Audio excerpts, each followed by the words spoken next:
श्री स्वामी समर्थ सगळ्या माझ्या क्यूट मैत्रिणींनो आणि श्री स्वामी समर्थ सगळ्या माझ्या दादांना. तर काय झालं होतं मैत्रिणींनो, की मी काही दिवसापूर्वी ना इंस्टाग्रामवर एक रील शेअर केली होती, अशी साधी रील. तर ती जी रील होती ना, ती माझं आजीचं पुस्तक होतं ना 38 वर्षापूर्वीचं, श्री महालक्ष्मी महात्म्य मार्गशीर्ष महिन्यामध्ये वाचण्याचं. तर त्याच्यातले काही नियम मी वाचून दाखवले आणि ते सगळ्यांना खूप आवडलं. आणि तो एक व्हिडिओ पण मी बनवलेला आहे, माझ्या चॅनलला आहे युट्यूबला. जवळजवळ 25,000 लोकांनी ते बघितलेलं आहे, 500 लोकांना आवडलेलं आहे आणि जवळजवळ खूप जणांनी छान असे कमेंट मला केलेले आहेत की ताई ते पुस्तक फार जपून ठेवा, तुमच्या आजीची आठवण वगैरे म्हणून सगळं. आणि खूप छान वाटलं मला. बऱ्याच जणांनी त्याच्या प्रती पण मागितलेल्या आहेत मला. आज जो व्हिडिओ अपलोड करत आहे ना, तर त्याच्यामधली जी पूर्ण कहाणी आणि ते विधी जो कसा करायचा आहे ना त्या पुस्तकातला, तो मी सगळा सांगते. पुस्तक काही नाही मैत्रिणींनो, आत्ताचे जे पुस्तक आहे ना तसंच पुस्तक आहे, ते पूर्वीचं पुस्तक आहे. पण एक पूर्वीचं पुस्तक म्हणून त्यातली जी कहाणी वाचताना आणि ते ऐकताना फार छान वाटतं ना, तो अनुभव मी तुमच्याबरोबर शेअर करत आहे. मला पण वाटतं की माझ्या जी आजीने मला माझ्यासाठी जे पुस्तक ठेवलं होतं आणि एवढं छान वाटतं ना ते जुन्या पुस्तकातलं ते ऐकायला आणि ते शेअर करायला सगळ्या मैत्रिणींबरोबर, तुमच्याबरोबर. आणि खरंच महाराष्ट्रातून छान मला असा प्रतिसाद मिळाला. तर त्याच्यामुळे हा जो व्हिडिओ आहे ना, तर तो मी आहे ना आपल्या युट्यूबला पण अपलोड करत आहे. तर एक गंमत सांगते की बऱ्याच मैत्रिणींबरोबर असं होत असेल की बाबा ते पुस्तक आहे ना कुठेतरी ठेवलं जातं अचानक मार्गशीर्ष महिन्यामध्येच. आणि माझ्याबरोबर असं झालं होतं की मी जिथे पूजा मांडली होती ना त्याच्यामध्ये एक माझा ड्रॉवर आहे देवपूजेचा, म्हणजे देवारा आहे, त्याच्यामध्ये मागे एक ड्रॉवर आहे. त्या ड्रॉवर मध्ये ते पुस्तक होतं आणि मी ते काढायला विसरले. आणि त्याच्या पुढे बरोबर मी लक्ष्मी महालक्ष्मीची स्थापना केली, म्हणजे पूजा मांडली मी मार्गशीर्ष महिन्यातली.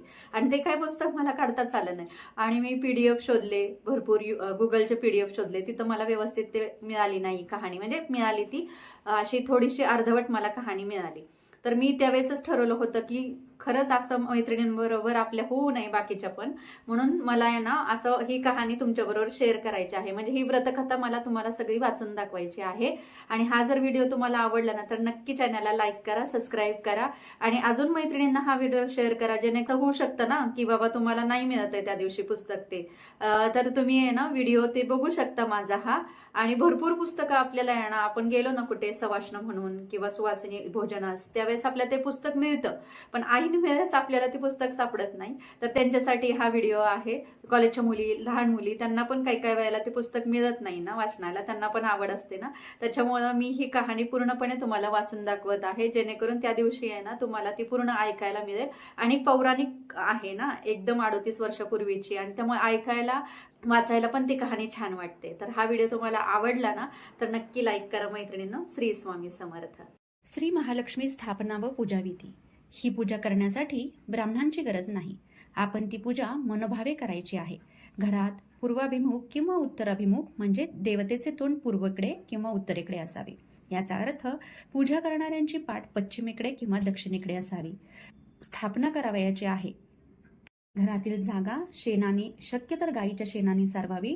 फरशी किंवा लादी असल्यास ओल्या फडक्याने पुसून घ्यावी. त्यावर चौरंग किंवा पाट ठेवावा. त्याच्यासमोर रांगोळी घालावी. चौरंग किंवा पाटाच्या मध्यभागी थोडे गहू किंवा तांदूळ वर्तुळाकार पसरून ठेवावे. एका तांब्याचा तांब्या स्वच्छ घासावा. तांब्याचा नसेल तर इतर कोणत्याही धातूचा असला तरी चालेल. त्यात चांगले पाणी भरावे. त्या पाण्यात एक सुपारी, पैसा व थोड्या दुर्वा घालाव्या. कलशाच्या तोंडावर 5 प्रकारच्या झाडांच्या 5 डहाळ्या किंवा 5 झाडांची प्रत्येकी 5 पाने रचून वर ठेवावी. वर त्यावर नारळ ठेवावा. नारळाची शेंडी वर असावी. कलशाच्या बाहेरच्या अंगाला सर्व बाजूंनी हळद व कुंकवाची बोटे लावावी. अशा रीतीने तयार केलेला कलश पाटावर तांदूळ किंवा गहू पसरलेला असेल त्या वर्तुळावर नीट ठेवावा. या पुस्तकाच्या सुरुवातीला भक्तांसाठी निराळे श्री महालक्ष्मीचे चित्र छापले आहे. ते हळुवारपणे काढून पुठ्ठावर चिटकवावे किंवा चित्र फ्रेम करून ती तस्वीर कलशाला टेकून समोर ठेवा. नंतर ओम केशवाय नमः, ओम नारायणाय नमः, ओम माधवाय नमः असे म्हणून आचमन करावे. गोविंदाय नमः असे म्हणून पळीने पाणी हातावर घेऊन ते ताम्हणात सोडावे. नंतर देवीला स्नान, हळदी कुंकू, फुले अर्पण करून अगरबत्ती दाखवावी. धूप व दीप दाखवावा. दीपाने ओळवावे. नैवेद्य अर्पण करून झाल्यावर मनात देवीला आपली विनंती काय ती करावी. श्री महालक्ष्मीला स्नान घालताना तस्वीर खराब होऊ नये यासाठी तुळशीपत्र किंवा दुर्वेने तस्वीरीवर व कलशावर थोडे पाणी शिंपडावे.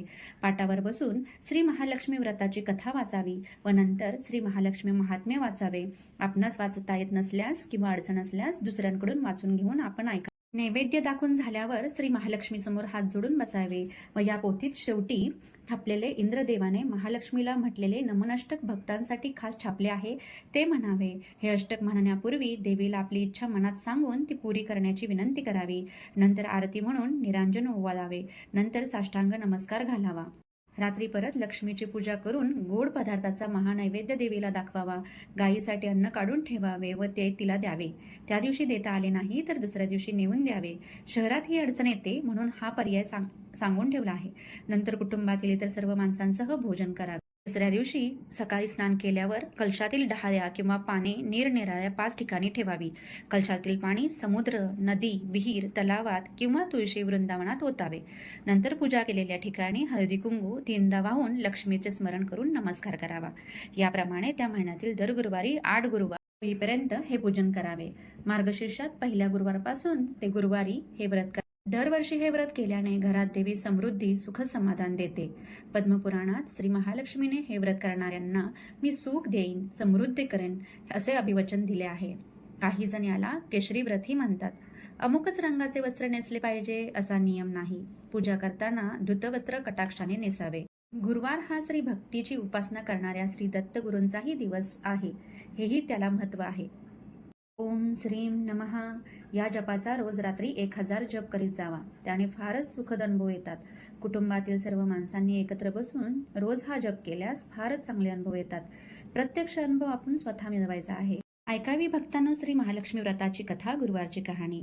ही कहाणी वाचल्याने, ऐकल्याने दुःख, दारिद्र्य, काळजी दूर होते. श्री महालक्ष्मी कृपा करते. पैसा, अडका, शांती, समाधान देते. घरात समृद्धी नांदते. संतती, दीर्घायुष्य होते. मनाची इच्छा पूर्ण होते. ह्या श्री महालक्ष्मीची नावे, रूपे अनेक आहेत. सर्व भूतांच्या ठिकाणी ती छाया, शक्ती, तृष्णा, शांती, जाती, लज्जा, शांती, श्रद्धा, कांती, वृत्ती, स्मृती, दया, तुष्टी, माता, अधिष्ठात्री व लक्ष्मी रूपाने राहते. तिला नमस्कार असो.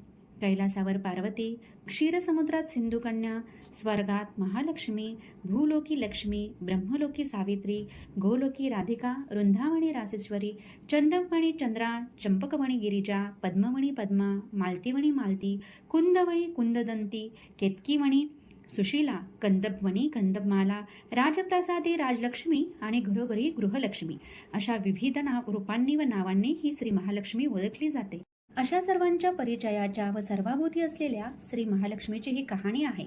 द्वापार युगात घडलेली आहे.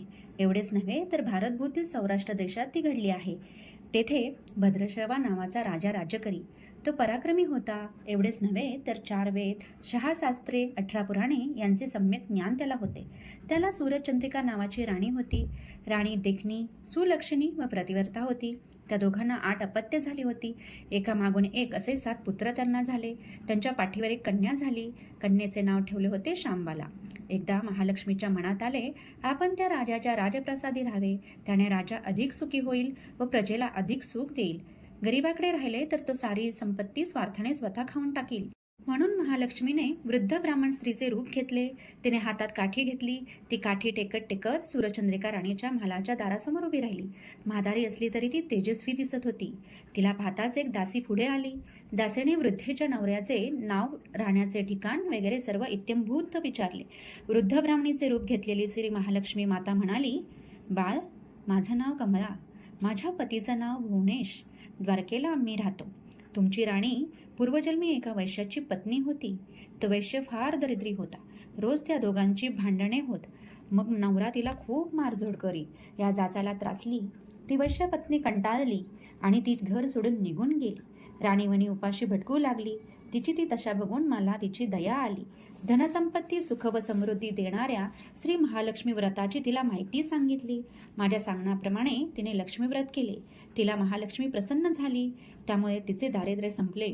तिचे घर संतती, संपत्ती व समृद्धीने भरले. आनंदी आनंद तिच्या जीवनात आला. पुढे ती पती पत्नी निधन पावली.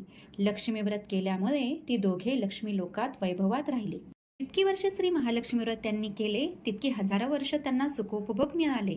आता तर ह्या जन्मी त्यांचा राजकुळात जन्म झाला आहे. परंतु त्या राणीला लक्ष्मी व्रताचा विसर पडला आहे. त्याची आठवण करून देण्यासाठी मी मुद्दाम येथे आले आहे. वृद्धेचे बोलणे ऐकून दासीच्या मनात जिज्ञासा उत्पन्न झाली. तिने वृद्धेला नमस्कार केला व म्हणाली, माताजी, मला त्या व्रताची माहिती सांगा, पूजाविधी सांगा. वृद्धरूपी महालक्ष्मीने दासीला लक्ष्मी व्रताची माहिती व महिमा सांगितला. मग ती दासी त्या वृद्धेचे उपकार मानून व तिला नमस्कार करून तिचा निरोप राणीला सांगण्यासाठी अंतःपुरात गेली. राजवैभवात लोळणाऱ्या त्या राणीला आपल्या ऐश्वर्याचा फार गर्व झाला होता. संपत्ती व सत्तेने ती उन्मत्त झाली होती. म्हातारीचा निरोप ऐकून ती रागारागाने व तावातावाने आली आणि त्या वृद्ध ब्राह्मण स्त्रीला फटकळपणे बोलली. तिला धक्काबुक्की केली. ती वृद्ध ब्राह्मण स्त्री म्हणजे प्रत्यक्ष महालक्ष्मीच होती हे काही राणीला कळले नाही. राणीचा तो उद्धटपणा पाहून महालक्ष्मीने तेथे न राहता स्वस्थानी जाण्याचे ठरविले. ती राजद्वारातून निघाली. थोड्याच अंतरावर तिला शांबाला भेटली. शांबालेला सगळी हकीकत कळली. राजकन्याने त्या वृद्ध ब्राह्मणींची क्षमा मागितली. तेव्हा महालक्ष्मीला तिची दया आली. तिने शांबालाला ह्या राजकन्येला लक्ष्मी व्रताची माहिती सांगितली. तो दिवस होता मार्गशीर्ष महिन्यातला पहिला गुरुवार. भावभक्तीने राजकन्याने महालक्ष्मीचे व्रत सांगितल्याप्रमाणे केले. त्यामुळे लवकरच सिद्धेश्वर नावाच्या एका राजाच्या मालाधार नावाच्या राजपुत्राशी तिचा विवाह झाला. तिला सर्व वैभव मिळाले. ती आपल्या पतीसह राजवैभवात नांदू लागली. इकडे महालक्ष्मीचा कोप झाल्यामुळे राजा भद्रश्रवा व राणी सूरजचंद्रिका यांचे राज्य केले. ऐश्वर्य वैभव सर्व गेले व त्यांची अन्न दशा झाली. एके दिवशी सूरजचंद्रिका आपल्या पतीला म्हणाली, आपला जामात राजा आहे, खूप श्रीमंत आहे, त्याच्याकडे जा. आपले हाल सांगा, त्याला दया येईल, तो आपल्याला काही साह्य करेल. त्याप्रमाणे भद्रश्रवा जावयाच्या राज्यात आला. एका तळ्याच्या काठी विश्रांती घेण्यासाठी बसला. तो शांबाला राणीच्या दासी पाणी नेण्यासाठी तेथे आल्या. त्यांना भद्रश्रवा दिसला. त्याची राजलक्षणे जाणून दासींनी त्याचे नावगाव विचारले. त्याने सर्व सांगितले. तो शांबाला राणीचे पिता आहे हे कळल्यावर दासींनी धावत धावत शांबालीकडे गेल्या.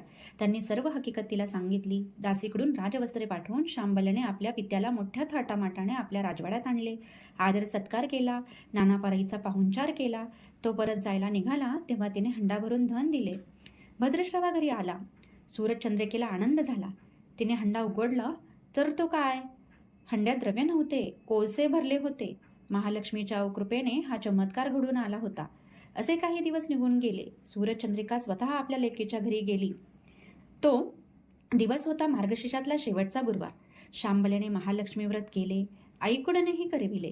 सूरजचंद्रिका परत आपल्या नगरात आली. तिने लक्ष्मीव्रत केले म्हणून पूर्वीचे सर्व वैभव तिला परत मिळाले. राजऐश्वर्य प्राप्त झाले. पुढे काही दिवसांनी शांबाला माहेरी आली. परंतु बापाला कोळसे दिले व आपल्याला काही दिले नाही हा राग सूरजचंद्रिका राणीच्या पोटात खदगदत होता. म्हणून शांबालेला कोणी विचारले नाही. तिचा अपमान झाला. परंतु ती आईवर रागावली नाही. ती तेथून निघाली. निघताना तिने तिथले थोडे मीठ घेतले. आपल्या राज्यात राजगृही आल्यावर तिच्या पतीने विचारले, माहेराहून काय आणले? ती म्हणाली, राज्याचे सार आणले. पती म्हणाला, म्हणजे काय? पत्नी म्हणाली, थोडा धीर धरा म्हणजे कळेल. त्या दिवशी तिने सर्व पदार्थ अळणी करायला सांगितले. नवऱ्याला तिने सर्व जेवण वाढले. त्याला सर्व जेवण अळणी लागले. मग तिने ताटात थोडे मीठ वाढले. पदार्थात ते घालताच जेवण रुचकर लागले.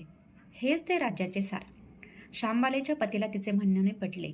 मग त्या दोघांनी हास्यविनोद करून भोजन पुरे केले. सारांश: अशा रीतीने जो कोणी हे महालक्ष्मी व्रत श्रद्धेने करील त्या भक्तांवर लक्ष्मीची कृपा होईल. सुख समृद्धी व शांतीचा लाभ होईल. सखल मनोरथ पूर्ण होतील. देवीला विनंती केलेली कामना फलद्रूप होईल. मात्र श्रीमंती आल्यावर उतू नये, मातू नये. महालक्ष्मीचे व्रत करायला चुकू नये. दर गुरुवारी पोथी वाचायला विसरू नये. महालक्ष्मीची महिमा पूर्वितो भक्तांची कामना. अशी ही श्री महालक्ष्मी व्रताची कथा, गुरुवारची कहाणी सुफळ संपूर्ण. ओम श्री महालक्ष्मी दैवेय नमः.